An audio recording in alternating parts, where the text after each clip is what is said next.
Brazil just suffered their earliest World Cup exit in 36 years, and the man who did it barely touched the ball for most of the match. Erling Haaland went nearly 90 minutes at New York, New Jersey Stadium looking like a non-factor. Then, in the space of 11 second-half minutes, he ended Brazil's tournament, tied Lionel Messi and Kylian Mbappe atop the Golden Boot race, and sent Norway into their first-ever World Cup quarterfinal. Neymar's stoppage time penalty made the scoreline respectable. But by the time he scored it, the game was already gone. Let's set the stage, because this result did not come out of nowhere, and it did not come easy either. This was a round of 16 matchup that had trap game written all over it, if you knew where to look. Brazil arrived in East Rutherford, New Jersey, as five-time champions with Carlo Ancelotti in charge, brought in specifically to end a World Cup drought stretching back to 2002. Norway arrived as the team nobody could ever quite put away. Across 4 previous meetings, Brazil had never beaten them, including a famous 1998 group stage upset that Norwegian fans still bring up unprompted. And there was a bigger pattern hanging over Brazil too. Belgium in 2018, Croatia in 2022, and now Norway in 2026. This was the 6th straight World Cup where Brazil walked into a knockout match against a European team and walked out of the tournament. Ancelotti was hired specifically to break that curse.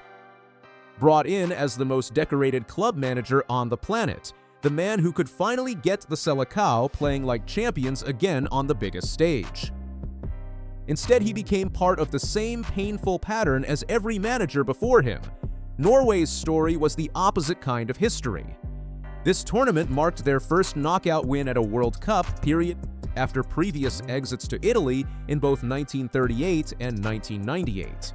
A golden generation built around Haaland, Martin Ødegaard, and a defense nobody outside Scandinavia could name had finally broken through in the round of 32 against Ivory Coast. Brazil, spearheaded by Vinicius Jr. fresh off scoring in all 3 group stage matches, were still the favorites walking into this one on paper and in every prediction model out there. Norway's coach Ståle Solbakken admitted as much before kickoff, saying his team knew they were underdogs, but were showing up to win the match, not just compete respectably and go home with their heads held high. It was a quietly confident line from a manager who clearly had a plan brewing. For most of the first half, Brazil looked like the better team, no matter what the possession numbers said. Norway controlled the ball early, holding it for long stretches without doing much with it. Brazil, by contrast, generated the sharper chances.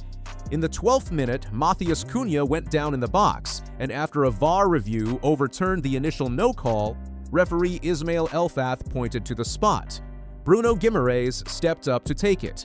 Norwegian goalkeeper Ørjan Nyland guessed the right way, diving low to his left to smother the shot. It was the first of several moments where Nyland single-handedly kept Norway alive. The kind of penalty save that shifts momentum in a way the scoreboard never fully captures. He wasn't done. In the 41st minute, Vinicius Jr. stole possession inside Norway's box and fired toward the near post, only for Nyland to get down and deny him again. Just before halftime, Norway finally created something of their own, with Haaland muscling past 2 Brazilian defenders to set up an Ødegaard effort that Alisson saved cleanly at the other end. The underlying numbers backed up what the eye test suggested. Brazil finished the first half with an expected goals value roughly 3 times higher than Norway's. On paper, this should have been a comfortable night for the Seleção, the kind of statistical gap that usually turns into a 2 or 3 goal cushion by the final whistle.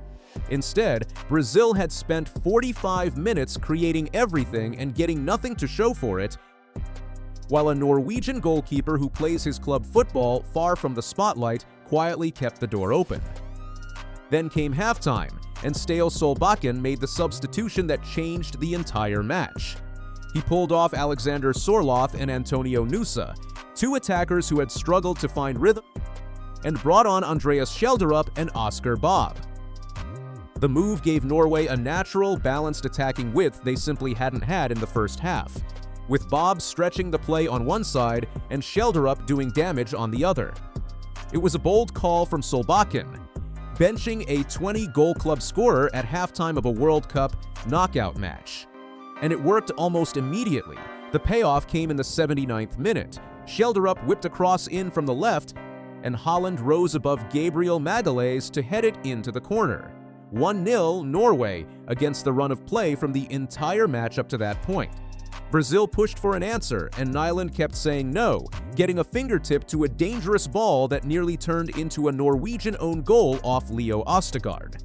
Then, in the 90th minute, Haaland struck again, hammering a low shot into the corner from the edge of the box to make it 2-0.